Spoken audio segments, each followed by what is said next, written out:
Tahu tak tuan-puan, satu dinar ini bersamaan dengan 4.25 gram.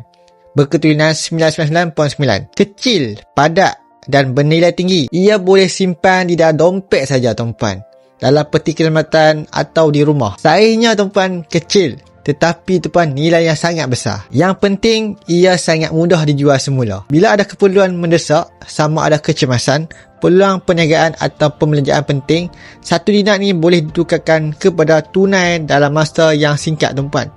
Public goods sediakan membeli balik pada bila-bila masa pun dengan harga semasa yang tulus dan didapatkan secara terbuka tanpa sebarang syarat. Berbeza dengan simpanan dalam akaun bank atau unit amanah, satu dinar ini adalah aset fizikal.